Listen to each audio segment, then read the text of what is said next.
Some people claim that watercolor is unforgiving. You cannot really fix any mistakes in watercolor, which is not true. And today I'm going to show you different ways of fixing mistakes in watercolor. If you like my channel, if you like my videos, please hit the subscribe button. And I really hope that you're gonna enjoy this video because we are going to learn a lot.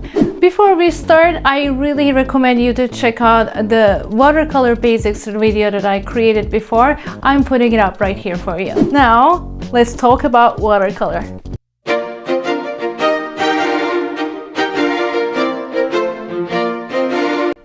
The first mistake I want to talk to you about is the paint overflow. For example, here I was trying to softening out all those harsh lines with clean water. Then when I came to the left bottom part, unfortunately I made a mistake and all these clothing blue color just overflew on the neck area. What you can do is you have to apply some pressure with your tissue and it will be gone. So I highly recommend you to keep a tissue right next to you. The other problem is color changes. So, there's some belief that we cannot change colors in watercolor. No, that's not true. Look at this bird. I didn't like this red area because it looked like my bird was bleeding. So I wanted to just change that red, but it was almost dry. So what I did was just to apply some clean water on top and press my tissue and just pick up all those paint. In addition to this tissue, you can also use the cotton pads, but just be careful not to use this inside part, but use the flat side instead. Here you will see me picking up these muddy colors from the paper by just pressing my cotton pad. As you see, it's so easy. And with my tissue, I can pick up all the wet paint while still it's wet. There's nothing left. I can just paint it over. Let's talk about cauliflower effect. So cauliflower effect is just here in the blue part, you can see it. Cauliflower effect happens when you're doing your second layer while the first layer was about to dry. You should do the second layer usually when the first layer was completely wet or completely dry. The way to get rid of this is basically applying some clean water around the edges of this cauliflower effect. After you apply this clean water, it's just going to soften it in time, and afterwards you can apply new paint on the top.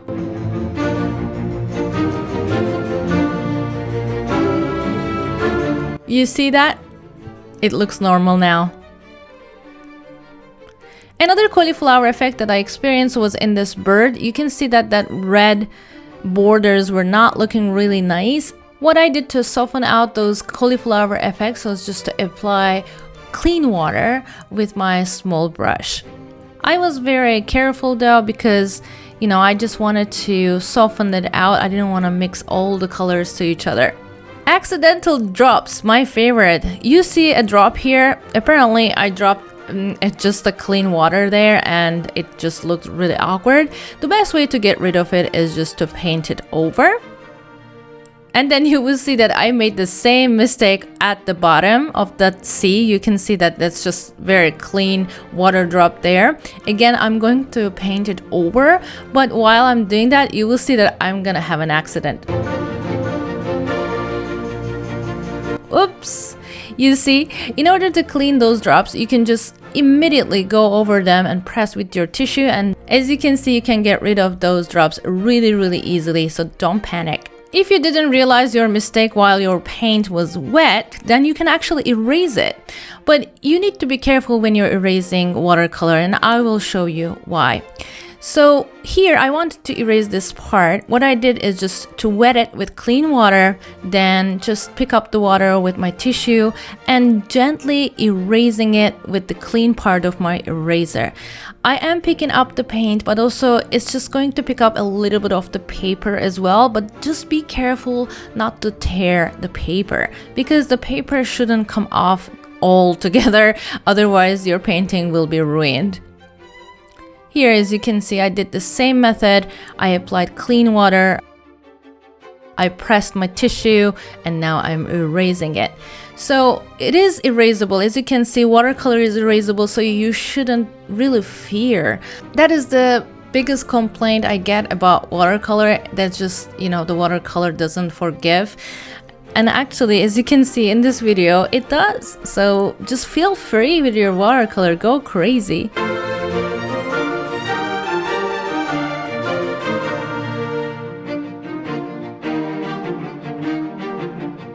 Here, even on black, you can see that I wanted to add a white part of the mouth, and I just erased it, and it was just so easy. See, there's nothing to fear about it.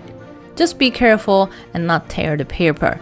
Here, I made a mistake with black. So what I did, I was trying to do the eye, but then I didn't like how black it looked. So I wanted to just erase the whole thing and start over. What I did was just pressed a damp tissue. Boom! Do you see? Because my paint was wet and my tissue was damp, it just erased it so quickly. I didn't even just do anything. I just pressed it and pick it up. That's it. I didn't like these blue either, so I did this many times, guys. So don't worry, you can apply this as many times as you want, as long as your paint is wet. How to soften the sharp lines. So sometimes we can make some sharp lines in our portraits. The best way to soften them is just to apply clean water gently. You can see me softening the line under the eye with my small brush just by applying clean water and circular motions. And here in another portrait, again I'm applying clean water to soften out all those transitions. Just make sure that you apply a thin layer of water everywhere in case there will be a cauliflower effect. For example, here by the nose, I forgot to do it, and now you will see the cauliflower effect under the eye on the right. So in order to avoid that, you should just make a thin layer of water.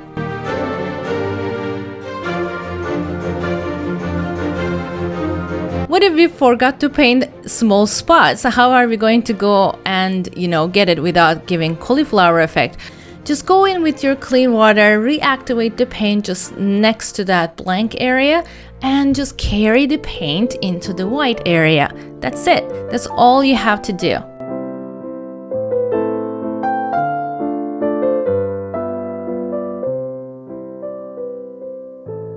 Would you like to draw and paint with me step by step and learn all the techniques that I use? I post 3 new fully narrated real-time tutorials on my Patreon every month. Patreon.com/Ece Gurler, as low as $5 a month. Another problem we sometimes face is just the part of the paper just comes off and they look like these annoying dots on your paint. The best way to avoid this to use 100% cotton paper, because once we use wet on wet method a lot, then this may happen if our paper is not 100% cotton. But also, if it happened, then you can just pick them up with a piece of tissue while the paint is still wet. But once they are dry, they are hard to get rid of. So what happens if you couldn't keep your white areas white and they just got paint on them? The best way to fix this mistake is applying white paint on these areas. I use white gouache because gouache is opaque, it's not transparent. It's going to fill in those spots very nicely. And don't forget, once gouache dries, it's going to lose its vibrancy a little bit. Here, for example, I forgot to add this white part in my bird. I couldn't erase, I didn't want to erase, so you can choose either to erase it or add this white gouache. If it loses its vibrancy, you can add the second layer and it's going to look even whiter. Another mistake that we sometimes do is just forgetting to paint some parts. Like here, I forgot to add some rock. So my lock was like the fur of the tiger was very close in color to the rock. So I just wetted the bottom layer and then I added more paint on the top. The paint that I prepared was a little bit darker than the fur, which helped me a lot. This is what you can do. You can add a little bit one tone darker color and then add those layers on the top. If the colors are not similar, for example, you have to paint blue on top of yellow, maybe you can actually erase the bottom layer and then you paint over it. Just don't worry about it. There's always a way to fix a mistake. And one more thing that I wanted to talk about is the pooling of water. If you do wet on wet, you know what I'm talking about. Sometimes water just pools in certain areas of your paper. In order to get rid of that, you can do many techniques, but the one technique that I really love is just to touch that pool with the corner of my tissue. It's just going to soak that paint up and you won't have that problem anymore. I hope you found this video helpful, guys. If you did, please hit the like button so that I know, and I'm going to see you in my next video. Bye! Thanks for watching my video. If you like my videos, please don't forget to subscribe.